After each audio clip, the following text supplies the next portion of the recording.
নমস্কার বন্ধুরা, শ্রাবণী রান্নাঘরে আপনাদের সবাইকে স্বাগত জানিয়ে আমি প্রতিদিনের মতো আবারও আজকের একটা রান্নার ভিডিও নিয়ে আপনাদের সামনে চলে এসেছি।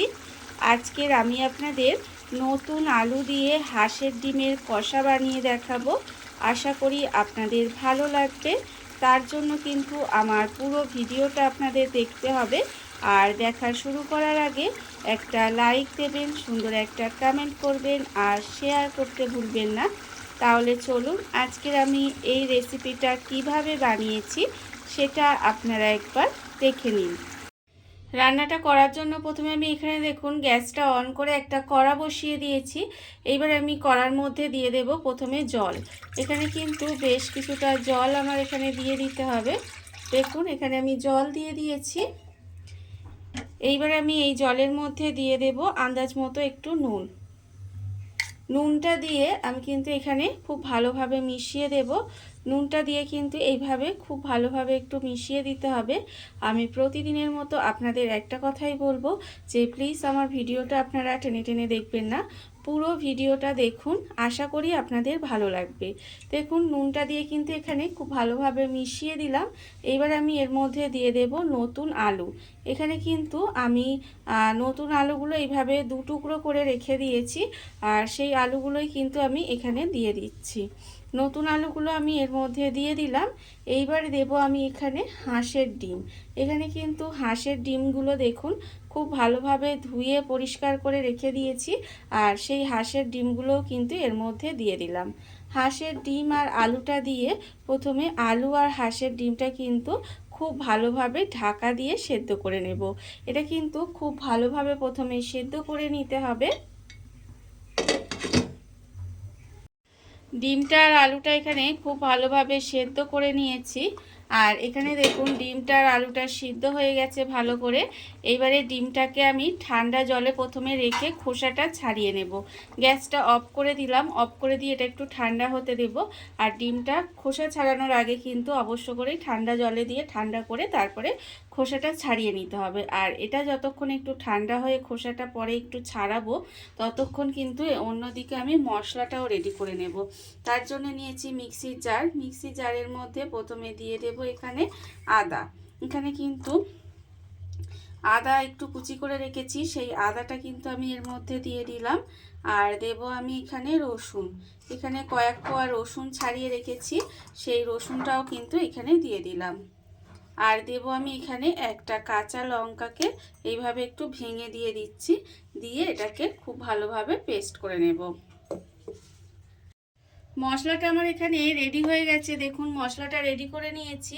আর অন্যদিকে যে ডিমটা এখানে আমি সেদ্ধ করে ডিম আলুটা রেখেছিলাম, সেই ডিমটা কিন্তু ঠান্ডা করে খোসাটা ছাড়িয়ে নিয়েছি, আর ডিমের গায়ে একটু কাট লাগিয়ে নিয়েছি।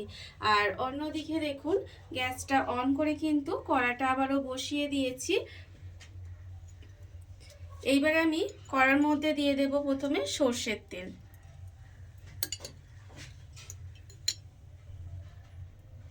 সর্ষের তেল দিয়ে দিলাম। আর আমি এর মধ্যে দিয়ে দেব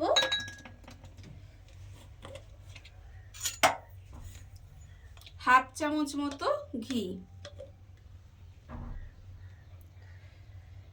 আপনারা চাইলে কিন্তু শুধু ঘিয়েও রান্নাটা করতে পারেন, তাতে খেতে কিন্তু ভীষণই ভালো হয়। আমি এখানে একটু তেলের মধ্যে ঘি দিয়ে দিলাম, এতে ফ্লেভারটা খুব সুন্দর আসবে আর খেতেও ভীষণই ভালো লাগবে। এই আমি যেভাবে হাঁসের ডিমটা আলু দিয়ে একটা রেসিপিটা বানাচ্ছি, হাঁসের ডিমের কষা, সেটা আপনারা কিন্তু এইভাবে বানিয়ে খেয়ে দেখতে পারেন, খেতে ভীষণই সুন্দর হয়। আমি কিন্তু এই তেল আর ঘিটা প্রথমে একটু গরম করে নেব। তেল আর ঘিটা আমার এখানে গরম হয়ে গেছে, আমি কিন্তু এটা গরম করে নিয়েছি। এইবার এই রান্নায় দিয়ে দেব প্রথমে একটা তেজপাতা মাঝখান থেকে ছিঁড়ে দিয়ে দিলাম, আর দেব গোটা গরম মশলা। তেজপাতা আর গোটা গরম মশলাটাকে প্রথমে একটু ভেজে নেব। ভেজে নিয়ে এটা যখন সুন্দর করে ভাজা হয়ে যাবে, একটা সুন্দর গন্ধ ছাড়বে, তখন এর মধ্যে দিয়ে দেব পেঁয়াজ। এখানে কিন্তু আমি একটা মাঝারি সাইজের পেঁয়াজকে এইভাবে একটু সরু সরু করে কেটে রেখেছি, সেই পেঁয়াজটা কিন্তু এর মধ্যে দিয়ে দিলাম। দিয়ে পেঁয়াজটাকে প্রথমে একটু লাল করে ভেজে নেব। এটাকে কিন্তু এইভাবে একটু লাল করে ভেজে নিতে হবে। আর পেঁয়াজটা যখন আমি ভাজবো তখন কিন্তু এর মধ্যে দিয়ে দেব একদম অল্প সামান্য 2-4 দানা চিনি। এতে কি হবে, রান্নাটা কিন্তু মিষ্টি হবে না, কিন্তু খেতে ভীষণই ভালো হবে, কালারটাও সুন্দর আসবে। এই তেলের ওপরে চিনিটা যদি দেওয়া যায় ক্যারামেল হয়ে কালারটা কিন্তু ভীষণই সুন্দর আসে। এবারে দেখুন এইভাবে কিন্তু গ্যাসটা লোতে দিয়ে পেঁয়াজটা প্রথমে একটু লাল করে ভেজে নেব।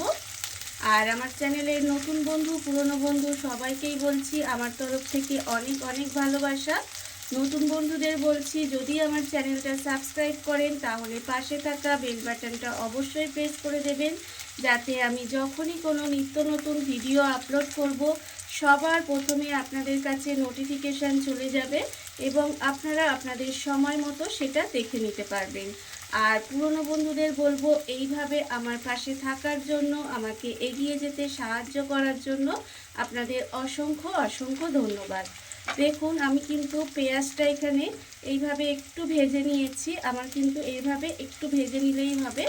এইবারে যখন দেখবেন পেঁয়াজটা এরকম ভাজা হয়ে গেছে তখন কিন্তু আমি এর মধ্যে দিয়ে দেব, এখানে আমি যে আদা রসুন আর কাঁচা লঙ্কাটা মিক্সির মধ্যে একটু পেস্ট করে রেখেছিলাম সেই মশলাটা কিন্তু এর মধ্যে দিয়ে দেব।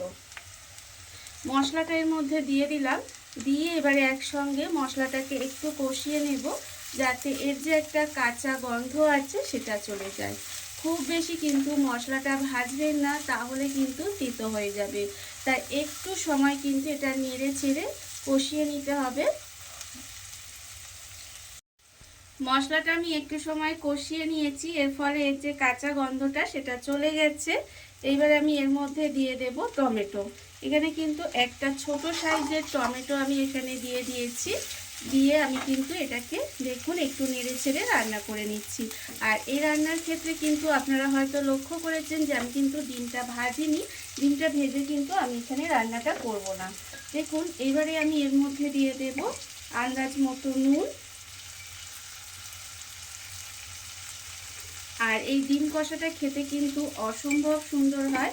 এটা আপনারা ভাত, রুটি, পরোটা যে কোনো কিছুর সাথে কিন্তু আপনারা এটা খেতে পারেন, খেতে ভীষণই ভালো লাগে। আমি নুন দিয়ে দিলাম আন্দাজ মতো। এইবারে দেব আমি এখানে হলুদের গুঁড়ো, আর দেব আমি এখানে লঙ্কার গুঁড়ো। লঙ্কার গুঁড়োটা যেহেতু আমি এখানে একটা কাঁচা লঙ্কা দিয়েছি, তাই এখানে কিন্তু একদম সামান্য অল্প পরিমাণে এখানে লঙ্কার গুঁড়োটা দিচ্ছি। তবে আপনারা কতটা ঝাল খাবেন সেটা বুঝে কিন্তু লঙ্কার গুঁড়োটা ব্যবহার করবেন। এবারে আমি এর মধ্যে দিয়ে দেব দেখুন জিরের গুঁড়ো। এখানে কিন্তু হাফ চামচ মতো জিরের গুঁড়ো দিলাম। আর দেব আমি এখানে কাশ্মীরি লঙ্কার গুঁড়ো, কালারটার জন্য হাফ চামচ মতো কাশ্মীরি লঙ্কার গুঁড়ো দিয়ে দেব।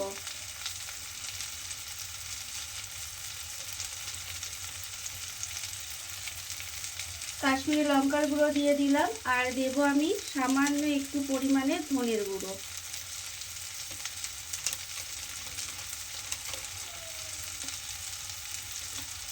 এবারে অল্প জল দেব, যেহেতু গুঁড়ো মশলা দিয়েছি অল্প জল দিয়ে মশলাটা কষিয়ে নেব, না হলে মশলাটা পুড়ে যেতে পারে, তখন কিন্তু আপনি যত ভালো করেই রান্না করেন না কেন তখন কিন্তু খেতে ভালো লাগবে না।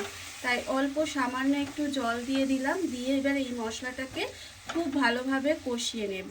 ঢাকা দিয়ে দিয়ে কিন্তু মশলাটা সুন্দর করে কষিয়ে নিতে হবে, যাতে মশলাটা সুন্দর করে কষানো হয়ে যায়।